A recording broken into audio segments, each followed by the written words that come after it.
Hi, I'm William Chettle with Symmetry Partners, and this is the Evidence-Based Marketer. And I'm Andrea Lloyd.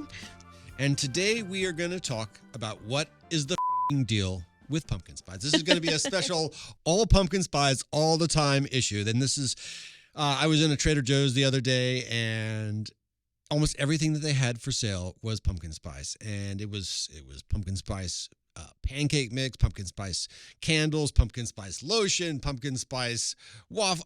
There was hardly a thing that was not pumpkin spice. I think there was even pumpkin milk. And so how did we get here? How did we get to this place? Some people like pumpkin spice a lot. I do. Andrea loves it. I'm maybe a little less excited by it. And of course, the people to blame are Starbucks. So Starbucks now sells more than 20 million pumpkin spice lattes each year. It debuted in 2003, and since that time, they've sold 600 million pumpkin spice lattes. Interesting fact, until about 2014, 2015, they didn't actually have any pumpkin in the pumpkin spice latte. And eventually they decided, well, we better put some in there so people aren't going to hate on us for not having it in there. It's not that much, though. And this is a fact I learned today, and I'm a little disturbed by it. And so, since 2003 and the debut of this, the industry has grown to something close to 600 million. The latest data we have was 511 million as of 2019, and it's only gotten worse. It's pumpkin spice is growing something between 4 and 5% a year. It's beer, it's ice cream, it's baked goods, yogurt. We talked about the hand lotion, shampoo. There's even pumpkin spice dog food.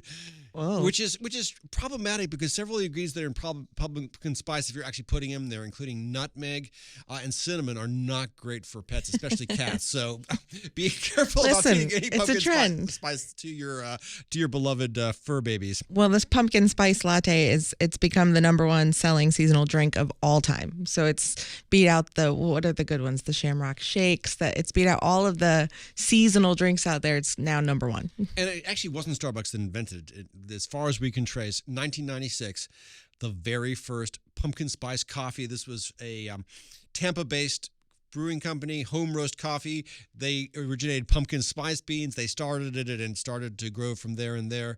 But it was really Starbucks that weaponized it. And the thing is that what is pumpkin spice? It is, there are slightly different recipes, but it doesn't actually have pumpkin. This is spice you put on pumpkins. It's typically cinnamon, ginger, nutmeg, cloves, and occasionally allspice. But the biggest part of the flavor, in fact, is typically nutmeg. And one thing that we've seen in recent years is that there is a arms race to start pumpkin spice season. Oh yes, earlier. This year, Krispy Kreme started serving its pumpkin spice donuts and drinks in early August. Oh, and you start seeing advertisements for them. If you drive through a Dunkin' Donuts drive-through, it says coming soon, pumpkin spice latte. In the summer's still around. So early July, I'm seeing these billboards. Of course, I want one, and I can't have one, and that it only makes me more excited. And of course, that's a typical marketing technique, is to get in front of the competition. And so the way things are going, we may soon have pumpkin spice, in the earlier and earlier parts of the summer. Which actually we'll talk a little bit later about what is the sort of the draw, the attraction behind pumpkin spice, and look at some of the economics of that as well. But Andrea, I think it's time for us to talk about the history of pumpkin spice. Oh boy, I'm excited. We said earlier that nutmeg is one of the key ingredients, and it's been used in recipes since about 3,500 years of being used in recipes. It's actually comes from a small series of islands in the Pacific called the Spice Islands. And they were discovered by the West about 1300. And these are the only places that nutmeg grows. They've tried it at a couple other places. It hasn't really grown successfully there. So it all comes from these small islands. And it was so valuable when it was first traded in the West that a pound of nutmeg cost about the price of 7 oxen. It was more valuable than gold. And this is one of the things that actually drove the age of exploration and discovery, was finding spices like nutmeg. We actually have the reason the New York is not owned by the Dutch, in fact, is nutmeg. There was a war with the Dutch, and they wanted nutmeg so badly that they were willing to trade New Amsterdam, which is now New York, to the British for a spice island. So Wow. they got a Spice Island, they got nutmeg, and the British got New York. We can debate which was the better, who got a better I mean, I do benefit out love of my that. nutmeg and my pumpkin spice lattes. And our firm, Symmetry Partners, is actually located in Connecticut, which those who are familiar with state nicknames know as the Nutmeg State. Now, there's two stories about why Connecticut is called the Nutmeg State. One is a good story about Connecticut. The other is a bad story. We'll start with the bad story, which is that nutmeg is not like a lot of nuts. There's nothing in the center. It is a solid nut. So the one theory is that early inhabitants of Connecticut, early Yankees, were actually making just wooden nutmegs. They were making fake nutmegs and were really good at it and deceived everybody they were trading with. And so this was sort of both a kind of praise and an insult for the lovely citizens of Connecticut. Well, they were resourceful. The other story is that because this is not a typical nut and you have to grate it, not break it, people outside New England didn't actually know what to do with it. So they thought they'd been ripped off and sold like a wooden nutmeg when in fact they got the real thing. They just didn't know what to do with it. Either way, as a non-Connecticut resident, I probably would have chosen a different nickname for my state. But no negative connotation involved at all, but it's fine. When the early settlers got to New England, they experienced kind of culture shock because a lot of the things they were familiar with just didn't grow here. And they had to rely on things like pumpkin, which is indigenous to North and South America and does very well here. And so they were using pumpkin in a lot of things. It was in a lot of their meals. It was in squash. It was in soups. It was in roasts because it's very nutritious. It was in porridges, stews, and pumpkins were everywhere. And this was kind of a problem because what it was seen as is actually the pumpkin was kind of a food of necessity, so it didn't have a lot of cachet, and so you had insults that a lot of Europeans called the American colonists pumpkin blasted brains. They called them pumpkin eaters. It was an insult. You probably heard about Peter Pumpkin Eater, right? Who is illiterate, so they were just ahead of their time. That's all. So it was really looked down on. And the fact is that pumpkin, while delicious, does take some work to prepare. You have to stew it, and this is why it didn't really take off for a long time. Though there were recipes, we know that there were recipes in English cookbooks as early as 1675 for a pumpkin pie seasoned with cinnamon, nutmeg, cloves, and pepper. The first American cookbook by Amelia Simmons, first published in 1796 with an amended edition in 1798, had actually two recipes for pumpkin pie, one with nutmeg and ginger, the other with allspice and ginger. But pumpkin pie really takes off in the late 19th century when people finally introduced canning, and you were able to get canned pumpkin. You didn't have to spend all your time stewing it and scraping it out, and it's labor intensive, and this made it really easy. And then the final piece of the puzzle, and we're going to kind of wrap up the history here, was 1934, a landmark year in pumpkin spice when McCormick, the spice manufacturer, introduced the first commercial pumpkin pie spice. It's actually still sold today. I have it at my house. Yeah, a lot of people do. They publish recipes to go along with it, and of course they were trying to get their spice used in more places than just pumpkin pie because they wanted to have more than a seasonal sale. And so they introduced recipes like pumpkin fettuccine, pumpkin spice, and apple soup, and et cetera, et cetera, et cetera. So why is pumpkin spice so popular? Because it's tasty. But I think, so it's funny with Starbucks. They really came in and owned the market. Like you said, they weren't the first ones. Very rarely are. They probably weren't the second ones either, but they came in and they saw a way to own a market, to own something that would make a difference. They saw a target audience that they could play with something, they could make it fun. They do a lot on social media with pumpkin spice. So they did build a whole brand around the Starbucks pumpkin spice latte, and it's taken off.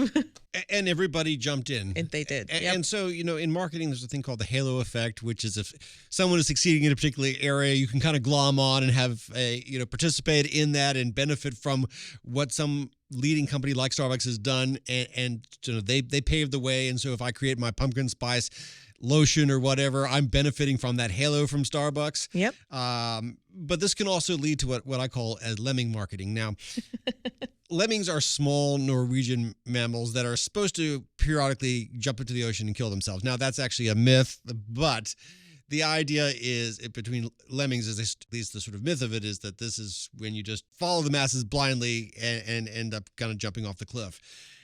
And this can, you see this a lot of times, that with a trend, marketers push it to the nth degree and end up making it actually counterproductive. And I whether or not we are at peak pumpkin spice latte or not, I think we may be close. It's not like it's going to go away, but it may get to the point that it's so ridiculous that there's going to be sort of retrenching. Maybe people dial back a little bit, and we live in more sensible times. Well, it used to be the pumpkin spice was associated with the millennial customers, but now Gen Z might actually be more obsessed with it.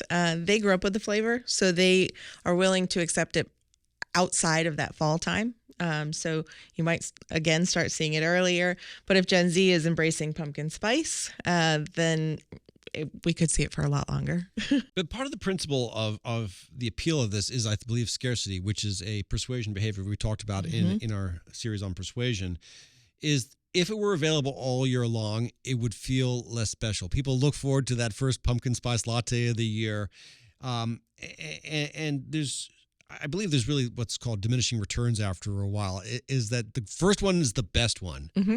Every single one after that is good, but less good. Yeah. Because you've gotten excited. And if it weren't scarce, you could have it any time, and it would not feel as special. And, the principle of marginal analysis is when we're deciding whether to buy something is there a marginal benefit or a marginal cost to buying it? The first latte has a strong marginal benefit. The 100th latte, it's probably got a high marginal cost because it's just, I've had so many, and it's no longer exciting. I'm bored. That's why scarcity is important. That's why scarcity helps drive demand. And there's that balance between scarcity and, of course, getting out ahead like Dunkin' Donuts. Mm-hmm. And what, if you look at the sort of neuroscience of pumpkin spice latte, it's really about the smell. And what people really enjoy, they might like the taste, but it's that smell, that strong smell, which we associate with fall, with the seasons changing, with, going back to school or going back to work.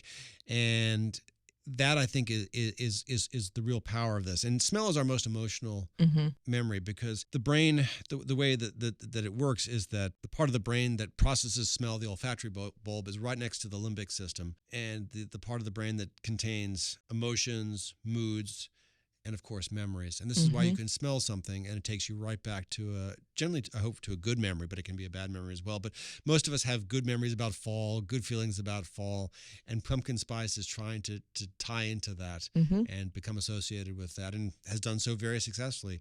And I would argue that most of this is really just driven by emotions and memories. I think you're right. I mean, how many of us grew up, and it is the spice, not the pumpkin itself. So how many of us grew up, the smell of allspice at our house because, apple cider was being made, and, you have candles. Cinnamon candles were a thing before all these fancy flavors and smells came out. So having just these memories, I know for me, it's the pine tree candles always remind me of Christmas. So this is my in-between, right? I smell a pumpkin spice latte.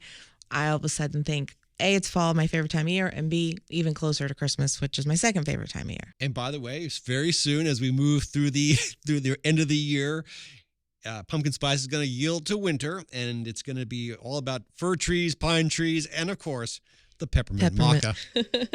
That's right. That's the peppermint mocha is good. They did try to have it on their menu permanently for a while, and then removed it because, again, scarcity. And and you're not going to want peppermint in the middle of the summer because it's going to remind you about cold and winter, and you don't want to think about that when it's nice and warm outside.